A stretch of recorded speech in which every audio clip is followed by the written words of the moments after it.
வணக்கம் மக்களே, நான் உங்க கோகுல். அதாவது திமுகவுக்கு ஓட்டு போடல அப்படின்னு சொல்லி கிருஷ்ணகிரியில இருக்கக்கூடிய ஊத்தங்கரை அப்படின்ற ஒரு ஏரியா பக்கத்துல இருக்கக்கூடிய ஒரு கிராமத்துல இருக்கக்கூடிய ஒரு நீர் தொட்டியை போட்டு உடைச்சிருக்காங்க. அது சம்பந்தப்பட்டு நிறைய இன்ஃபுளுசரும் சரி, நிறைய சோசியல் மீடியாவாதிகள் இப்போ வந்து அவங்களுடைய கண்டனங்களை வந்து பதிவு செஞ்சுட்டு வராங்க. ஏன் ஒரு ஓட்டு போடலைன்னா அவங்களுடைய வாழ்வாதாரத்தையே பாதிக்கக்கூடிய இது போன்ற செயல்களை வந்து செய்வாங்க இல்லையா? இது முற்றிலும் தவறு. இது வந்து கண்டனத்துக்குரியது. நீங்க எல்லாம் என்ன மாதிரியான மனிதர்கள்? ஸோ இவ்வளவு மோசமான செயலை வந்து செய்யலாமா அப்படின்ட்டு எதிர்ப்புகள் வந்து பயங்கரமா கிளம்பிக்கிட்டு இருக்குங்க. அதற்கு காரணம் என்னவென்று பார்த்தால், அதாவது கிருஷ்ணகிரி மாவட்டத்தில் இருக்கக்கூடிய ஊத்தங்கரை அப்படிங்கிற ஒரு ஏரியா பக்கத்துல இருக்கக்கூடிய திடீர் குப்பம் அப்படிங்கிற ஒரு குப்பம் இருக்குங்க. ஸோ அந்த சின்ன வில்லேஜ்ல மொத்தமாவே ஒரு 30 குடும்பங்கள் தான். ஒரு சின்ன ஏரியா. அந்த ஊருக்குள்ள புகுந்து அங்க இருக்கக்கூடிய தலைவர் பெருமாள் அப்படின்ட்டு சொல்லப்பட்டு வந்துகிட்டு இருக்கு அவருடைய பெயரு. ஸோ கிட்டத்தட்ட ஒரு 50 நபர்களை அந்த இடத்துக்கு கூப்பிட்டு போயிட்டு, நீ வந்து ஆல்ரெடி எனக்கு இந்த பஞ்சாயத்து எலெக்ஷன்லயே எனக்கு வந்து ஓட்டு போடல நீங்க. இப்போ திமுகவுக்கு வேற நீங்க வந்து ஓட்டு போடல அப்படின்ட்டு இது போன்ற விமர்சனங்களை வந்து வச்சு, அங்க இருக்கக்கூடிய இந்த நீர் தொட்டி ஒண்ணு இருக்கும் பாத்தீங்களா, இந்த டேங்க் எல்லாம் யூஸ் பண்ணுவாங்க பாத்தீங்களா, அது போன்ற ஒரு பெரிய டேங்கை மிகப்பெரிய கற்களால் சேதப்படுத்தக்கூடிய அந்த விஷயங்கள், அந்த டேங்க்ல இருக்கக்கூடிய பழுப்புகள் எல்லாம் உடைச்சு தண்ணி பீச்சி அடிச்சுக்கிட்டு இருக்கு. இது போன்ற விஷயங்கள் வந்து பார்த்த பிறகு நிறைய மக்கள் இந்த இடத்துல வந்து கொந்தளிச்சிட்டாங்க இந்த வீடியோ எல்லாம் பார்த்த பிறகு.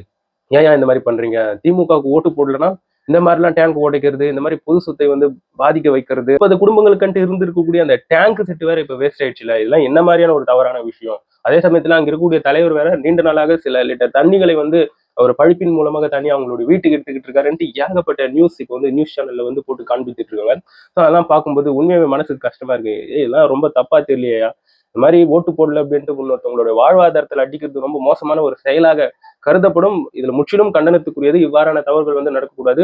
இது சம்பந்தப்பட்டு அங்க இருக்கக்கூடிய அந்த திடீர் குப்பம் ஏரியா மக்கள் வந்து என்ன பண்ணிருக்காங்கன்னா, அங்க இருக்கக்கூடிய போலீஸ் ஸ்டேஷன்ல கம்ப்ளைண்ட்டை வந்து ரெஜிஸ்டர் பண்ணிட்டாங்க. எங்க காவல்துறை சரியான நடவடிக்கை வந்து எடுக்கப்பட வேண்டும். இந்த மாதிரி மக்களுடைய வாழ்வாதாரத்துல எல்லாம் கை வைக்கிறதெல்லாம் ரொம்ப மோசமான விஷயங்க. இது எங்க நடந்தாலும் கண்டனத்துக்குரியது. இது வந்து தவறான ஒரு செயல். இது இது போன்ற செயல்கள் வந்து முன்மாதிரியாக இருக்கக்கூடாது. இது போன்ற செயல்களுக்கெல்லாம் இன்ஸ்டன்ட் ஆக்ஷன்ஸ் வந்து எடுக்கணும். இதுல வந்து போலீஸ் சரியான முறையில் ஆக்ஷன் எடுத்து அதற்கான வீடியோக்கள் வந்து வெளியாகும் நான் நம்புறேன். இன்னொரு பக்கம் ஏ டு டி நந்தா அவர்களை வச்சு வெளுத்து வாங்கும் இன்ஃபுளுசர்ஸ், ஒரு சில இன்ஃபுளுசர் வந்து அந்த அளவுக்கு தான் இப்ப பயங்கரமா அவரை வந்து வச்சு செஞ்சுட்டு வராங்க.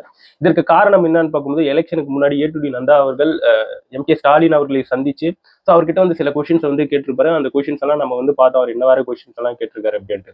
அது சம்பந்தப்பட்டு ஏ டு டி நந்தா அவர்கள் ரீசெண்ட் வீடியோல அது சம்பந்தப்பட்டு நிறைய விஷயங்கள் வந்து பேசியிருந்தாரு. ஸோ அவற்றையெல்லாம் வச்சுதான் ஒரு சில இன்ஃபுளுசர்ஸ் வந்து இப்போ நந்தா அவர்களை வந்து பயங்கரமா கான்ட்ரோவர்சி பண்ணிட்டு வராங்க.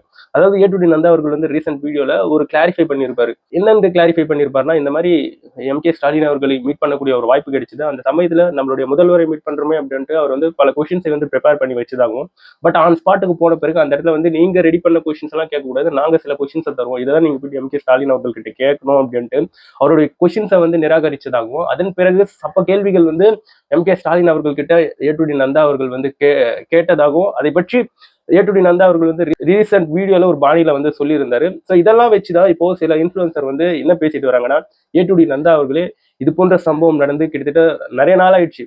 ஏன் இதை பத்தி நீ வந்து அந்த இன்டர்வியூ எடுத்த மறாதனாலே பேச வேண்டியது தானே? எலெக்ஷனுக்கு முன்னாடியே பேச வேண்டியது தானே? இந்த ஓட்டு போடக்கூடிய விஷயங்கள் எல்லாமே நடந்த பிறகு இப்போ வந்து பேசிக்கிட்டு இருக்கீங்க. இதுல என்ன நியாயம் இருக்கு அப்படின்ட்டு ஏ டு டி நந்தா அவர்களை வந்து பல கேள்விகள் சில இன்ஃபுளுசர்ஸ் வந்து கேட்டுட்டு வராங்க. அதே சமயத்துல ஏ டு டி நந்தா அவர்களுடைய சோல்ஜர்ஸ் அப்படின்னு சொல்லுவார் அவரு. அவங்களுடைய சோல்ஜர்ஸே பாதி பேர் டிவிக்கே தோழர்களாக இருப்பாங்க என்னமோ, தொண்டர்கள் ரசிகர்களாக இருப்பாங்க என்னமோ. ஸோ அந்த அளவுக்கு அவருக்கு வந்து எதிர்ப்பு கமெண்ட்டுகள், அவருடைய கமெண்ட் செக்ஷன்ல எதிர்ப்பு கமெண்ட்டுகள் வந்து வரவே, ஸோ அவர் வந்து எந்த ஒரு காசுமே வாங்கியிருக்க மாட்டாரு எனக்கு தெரிஞ்சு. இப்போ எம்.கே. ஸ்டாலின் அவர்களை சந்திச்சு சில கொஸ்டின்ஸ் கேட்டார் இல்லையா, அந்த ஈவெண்ட்டுக்கு எந்த ஒரு காசுமே வாங்கியிருக்க மாட்டாரு.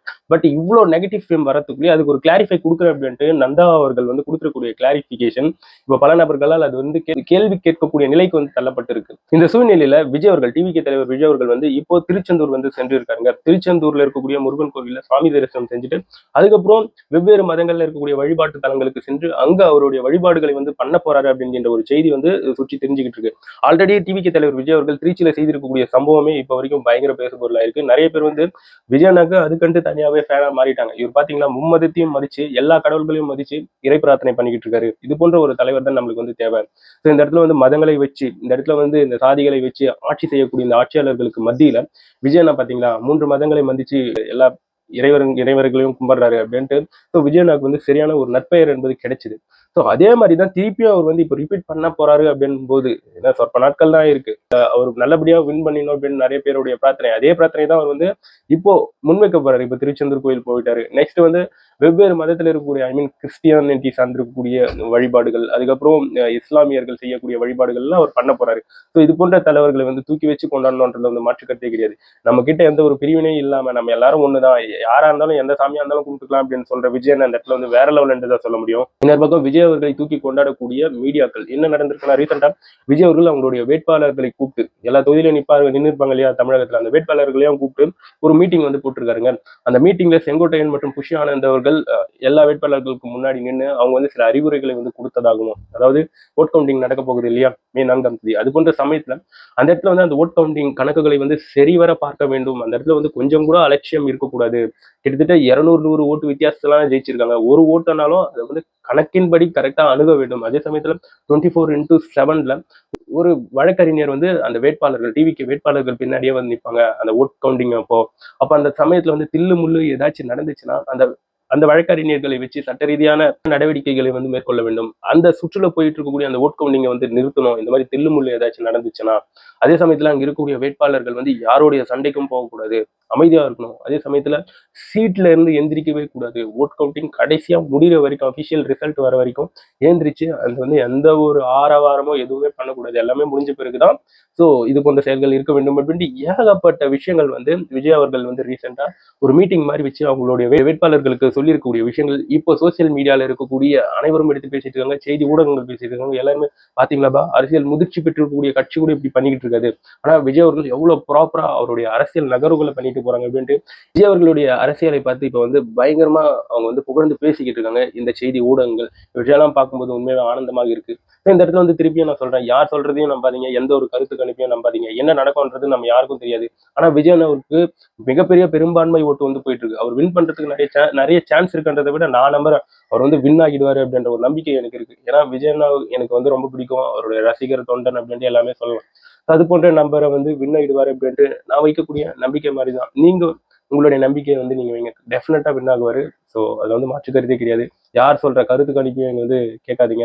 இந்த இடத்துல வந்து வெவ்வேறான கருத்துக்கள் வந்து சுற்றி தெரிஞ்சுக்கிட்டு இருக்கு. இந்த தொகுதியில இப்படி எடுத்துட்டாரு, அந்த தொகுதியில அப்படி எடுத்துட்டாரு, இது வந்து சென்னை கோட்டை, அங்க சவுத் பெல்ட்ல அப்படி எடுத்துட்டாரு அப்படின்ட்டு இந்த மூத்த பத்திரிகையாளர்கள், இந்த மூத்த விமர்சகர் அப்படின்ட்டு ஒரு சிலர் வந்து ஒவ்வொரு கட்சி போர்வையில வந்து சுற்றி தெரிஞ்சுக்கிட்டு இருக்காங்க. ஸோ அவங்க வந்து அவங்களோட அஜெண்டாவுக்கு ஏற்ப, அவங்களுடைய சூசகத்துக்கு ஏற்ப கருத்துக்களை வந்து பதிவு பண்ணிட்டு இருக்காங்க. அதெல்லாம் நினைச்சு ஃபீல் பண்ணாம, கஷ்டப்படாம, ஸோ ரிசல்ட் வர அன்னைக்கு நம்மளுக்கு நல்லதான் நடக்கும் அப்படின்ற ஒரு நம்பிக்கையோடு இருங்க. திருப்பியும் அதை தான் சொல்றேன், டிவிகே தொண்டர்களே, ரசிகர்களே, உங்களுடைய இந்த பாசிட்டிவ் திங்கிங்கை மட்டும் விட்டுறாதீங்க. இதை பற்றி நீங்க என்ன நினைக்கிறீங்கன்றது என்னோட கமெண்ட் செக்ஷன்ல பதிவு பண்ணுங்க. இது போன்ற விஜயன் அரசியல் சார்ந்த நகர்வுகள்லாம் தெரிஞ்சுக்கணும்னா கோகுல் டெக் சேனலை சப்ஸ்கிரைப் பண்ணிக்கோங்க.